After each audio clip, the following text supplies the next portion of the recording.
Our second story out front, breaking news. The acting commissioner of the IRS gone, technically resigning. In an angry statement to the media, President Obama announced that the acting commissioner, Stephen Miller, agreed to resign over revelations that the agency targeted conservative political groups for greater scrutiny over their tax-exempt status. Jim Acosta joins me. As viewers of the show know, he has been following this story intently. And Jim, you just got the letter that the Treasury Secretary, Jack Lew, wrote to Stephen Miller. Clearly, this administration trying to show they are angry, they are PO'd about this scandal. What else does the letter say? Well, Aaron, I mean, this is a letter you don't see released very often in Washington and to the public. I'll show it to you right here. This is it. This is a letter from the Treasury Secretary, Jack Lew, to acting IRS Commissioner Stephen Miller. And it says, while I very much appreciate your many years of loyal service at the IRS, I find it necessary at this time to request your resignation.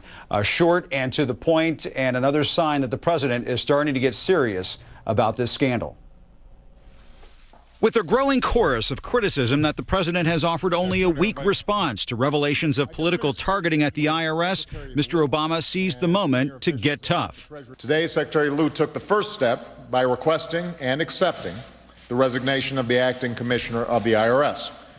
Because given the controversy surrounding this audit, it's important to institute new leadership.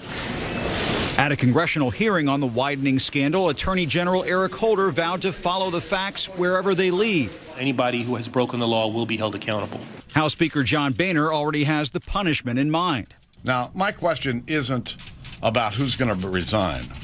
My question is, who's going to jail over this scandal? Republicans are furious over an inspector general's report that found the IRS inappropriately targeted conservative groups applying for tax-exempt status. Roughly one-third of the organizations targeted by the IRS had the words Tea Party, Patriot, or 9/12 in their names. But as it turns out, liberal groups also received extra scrutiny. Austin-based Progress Texas tells CNN it received an IRS questionnaire similar to those sent to Tea Party groups. That's not likely to satisfy some Republicans.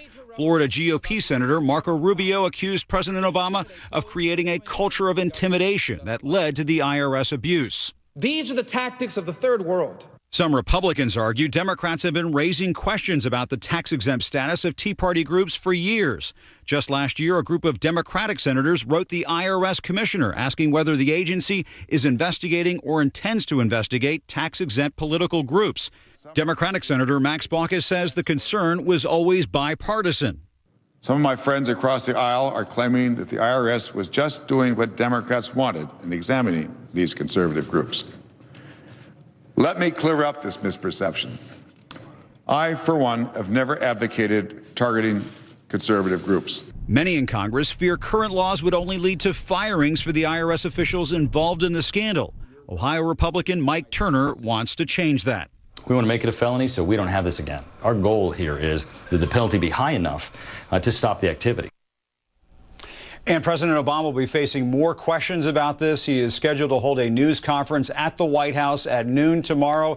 And Republican leaders up on Capitol Hill say, putting this resignation aside of the acting commissioner of the IRS, they are still planning to hold several hearings on this scandal over the next several weeks. Aaron.